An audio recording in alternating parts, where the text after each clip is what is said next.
Chief justice امیر بھٹی صاحب کو بتا رہے ہیں، اور پھر چیف صاحب کی طرف سے یہ بھی کہا گیا کہ آپ نے تو پہلے ہی 4 مہینے لے لیے ہیں، ابھی آپ اور 15 دن لینا چاہتے ہیں۔ آئی جی عثمان انور صاحب کی طرف سے اصرار کیا جاتا ہے کہ مجھے 14 دن چاہیے، 15 دن چاہیے، لیکن چیف صاحب یہ کہتے ہیں کہ یہ زیادہ ٹائم ہے، آپ کو 1 ہفتے کا وقت دے دیا جاتا ہے۔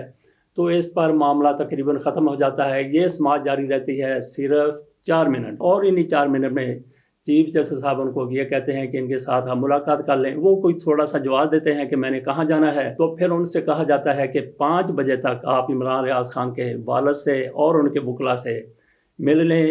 آئی جی صاحب اس پر اتفاق کرتے ہیں۔ اس کے ساتھ ہی 4 منٹ بعد کیس کی سماعت مکمل ہو جاتی ہے، سارے اپنے اپنے سارے کروکری جانے لگتے ہیں۔ آئی جی صاحب سب سے آگے ہوتے ہیں۔ اب سوال یہ سامنے آتا ہے کہ آئی جی صاحب نے 5 بجے ملاقات کی یا نہیں کی۔ یہ ملاقات ہوئی۔ اس ملاقات میں عمران ریاض خان کے والد موجود تھے اور ان کے وکیل میاں علی اشفاق، تیسرا کوئی وکیل ان کے ساتھ نہیں تھا۔ وہاں پہ کیا گفتگو ہوتی ہے، وہاں پہ کیا بات ہوتی ہے، پتہ چلتا ہے کہ وہاں پہ اسی پر بات ہوتی ہے کہ یہ فون کہاں سے آیا تھا، کس نے فون کیا تھا۔ اس کی تصدیق کے حوالے سے وہاں پہ باہمی گفتگو ہوتی ہے کہ جو بات کی گئی، جس نے بات کی، وہ کتنا کریڈیبل ہے، اس کی ساکھ کیا ہے۔ تو ناظرین، ان دونوں چیزوں کو اگر ہم ملا کے دیکھیں، ایک طرف عمران ریاض خان صاحب کے والد کو سماعت سے تھوڑی دیر پہلے فون آتا ہے، اور پھر آئی جی صاحب بھی اسی وقت یہ کہتے ہیں کہ بہت بڑی میرے پاس خوشخبری ہے، بڑی زبردست قسم کی پیش رفت ہونے والی ہے، لیکن ساتھ ہی وہ 15 دن کا 14 دن کا وقت مانگ لیتے ہیں۔ تو یہ سوال اپنی جگہ پر ہے کہ آئی جی صاحب کے لیے اگر بڑی زبردست پیش رفت ہو چکی ہے اور ان کے پاس بڑی خوشخبری ہے، تو پھر 14 دن 15 دن اتنے دن کیوں ان کی طرف سے مانگے گئے؟ جیسا کہ آئی جی صاحب ہر موقع پر معاملات کو ڈیلے تاخیر کا شکار در شکار کرتے چلے آ رہے تھے، تو یہ بھی کوئی ایسے ٹیکٹس تو نہیں ہے، ایسی کوئی چال تو نہیں ہے، ایسا یہ چکمہ تو نہیں ہے کہ معاملے کو مزید تاخیر کا شکار کیا جائے۔ آئی جی صاحب کیا سارا کو یہ نیک نیتی سے کر رہے تھے، یا پھر وہ چکر دے رہے تھے، چکمہ دے رہے تھے؟ ناظرین، آپ کے پاس یقینی طور پر اس کا کچھ نہ کچھ جواب ہوگا۔ میرے پاس اس کا جواب کیا ہے؟ میرے پاس اس کا جواب یہ ہے کہ آئی جی صاحب یہ سارا کچھ کیوں کر رہے ہیں؟ آئی جی صاحب یہ سارا کچھ اپنی نوکری کے لیے، نوکری بچانے کے لیے، نوکری پکی کرنے کے لیے کر رہے ہیں۔ آئی جی صاحب خود بھی بچوں والے ہیں، اولاد والے ہیں، انسان ہیں، اور اس حد تک کوئی انسان نہیں جاتا کہ دوسرے کی جان لینے کے درپے ہو جائے اور دوسرے کی جان پر بنی ہو اور بندہ اسی طرح سے خاموش رہے جیسے آئی جی صاحب خاموش ہیں۔ ان کی مجبوریاں ہوں گی، نوکری کی مجبوری ہوگی، باقی اور بھی ان کے اوپر پریشر ہوں گی، جیسا کہ ہم نے کہا کہ ان کی بھی اولادیں ہیں۔ آج جس کو اٹھایا جاتا ہے اس کو بتایا جاتا ہے کہ تیری اولاد ہے، تیرے بچے ہیں، اگر تو نے یوں، اگر تو نے وہ نہ کیا تو۔ بات ہم یہی کر رہے تھے کہ آئی جی صاحب اس معاملے میں مخلص ہیں، نیک نیت ہیں یا نہیں ہیں، تو اس کا جواب دے دیا کہ آئی جی صاحب نوکری کر رہے ہیں، نوکری پکی کر رہے ہیں، مجبوریوں میں بندھے ہوئے ہیں، اس لیے ان کی طرف سے یہ سارا کچھ کیا گیا ہے، اور شاید آج کے بعد بھی کیا جائے، 4 دن کے بعد، 5 دن کے بعد، جب دوبارہ بدھ کے روز 13 ستمبر کو سماعت شروع ہوگی، تو آئی جی صاحب یہی لگتا ہے کہ ایک بار پھر کہیں گے کہ جناب میرے پاس بڑی زبردست خبر ہے، بڑی خوشخبری ہے، بڑی زبردست پیش رفت ہو چکی ہے، ہم بالکل قریب پہنچ چکے ہیں، عمران ریاض خان بالکل سامنے آنے والا ہے، مجھے 15 دن کا مزید وقت دے دیا جائے۔ تو عدالت دیکھتے ہیں کہ ان کو وقت دیتی ہے یا نہیں دیتی۔ اب تھوڑی سی بات کر لیتے ہیں کہ یہ کیس کتنا بڑا کیس ہے، کتنا چھوٹا کیس ہے۔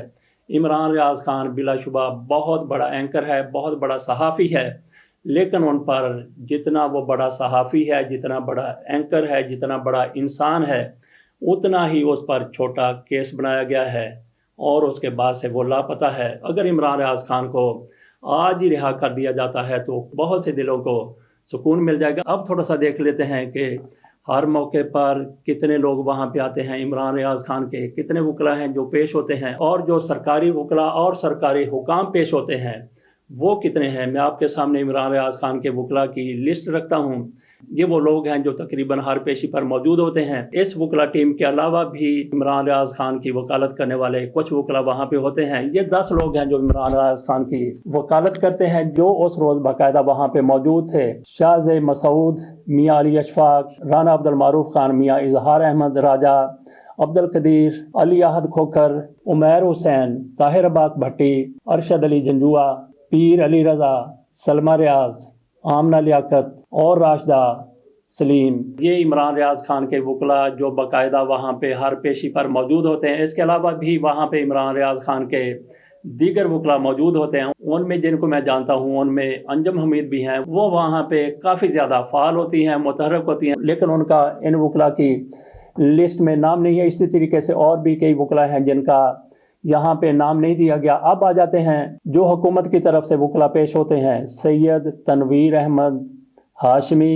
ڈپٹی اٹارنی جنرل ہیں، ان کے ساتھ اس روز موجود تھے brigadier Falak Naz retired legal adviser ministry of defence and lieutenant colonel Kafeel Khan director legal ministry of defence, doctor Usman Anwar I G Punjab police, Kamran Adil D P O Sialkot, Hussain Iqbal A I G legal, Saleem D S P legal, Ejaz ul Haq sub inspector یہ investigation افسر ہیں، mister Kamran Siddique deputy superintendent district jail Sialkot. آپ کے سامنے 20 لوگوں کے نام رکھے گئے جن کی باقاعدہ وہاں پہ حاضری ہوئی، اور ان لوگوں کے ساتھ کتنے اور لوگ ہو گئے اس کا اندازہ کیا جا سکتا ہے، کیونکہ اسلام آباد سے، سیالکوٹ سے یا کہیں سے بھی بڑے بڑے جو آفیسر آئے ہیں ان کے ساتھ اور لوگ بھی موجود ہوں گے، جیسا کہ عمران ریاض خان کے 11 وکلاء کے نام ہم نے سامنے رکھ دیے۔ اس کے علاوہ بھی وہاں پہ وکلاء موجود تھے، اور اس کے ساتھ ساتھ وہاں پہ کتنے زیادہ جرنلسٹ ہوتے ہیں، سیکیورٹی کا وہاں پہ کتنا زیادہ انتظام ہوتا ہے۔ پہلی سماعتوں پر تو یہ ہوتا تھا کہ 500 پولیس اہلکار تعینات کیے جاتے تھے، کچھ کمرہ عدالت کے بالکل سامنے، کچھ گیٹس پر، لیکن اس دفعہ پولیس سیکورٹی وہاں پہ بالکل ہی موجود نہیں تھی۔ ہم نے بات کی کہ سرکاری طور پر اتنے زیادہ لوگ آتے ہیں، اندازہ کیا جا سکتا ہے کہ اتنے لوگ وہاں پہ آئے ہیں تو ان پر کتنے سرکاری اخراجات آتے ہوں گے، اور پھر ٹائم کا کتنا زیادہ ضیاع ہے۔ ان بڑے بڑے افسروں کے ذمے اور بھی بہت سے کام ہوں گے، عمران ریاض خان کے وکلاء ان کے لیے بھی اور بہت سے کام ہوں گے، اور خود اور عدالت کا عملہ، چیف جسٹس صاحب، ان کے پاس بھی بے شمار اس کے علاوہ کام ہیں۔ لیکن عمران ریاض خان کا کیس جو آسانی کے ساتھ ختم ہو سکتا ہے وہ وہاں پہ جاری ہے۔ اب 13 ستمبر کو ایک بار پھر اس کیس کی سماعت ہوگی۔ آئی جی صاحب کی طرف سے جو خوشخبری سنانے کا وعدہ کیا گیا ہے، اللہ کرے کہ آئی جی صاحب اپنے وعدے پر قائم رہیں اور عمران ریاض خان کو بازیاب کر کے، عمران ریاض خان کو کہیں سے تلاش کر کے وہاں پہ پیش کر دیا جائے۔ ناظرین اس کے ساتھ اجازت دیجیے، 13 تاریخ کو پھر ہم کوشش کریں گے کہ وہیں سے آپ کے سامنے تازہ ترین اپڈیٹ پیش کر دی جائیں۔ اللہ حافظ۔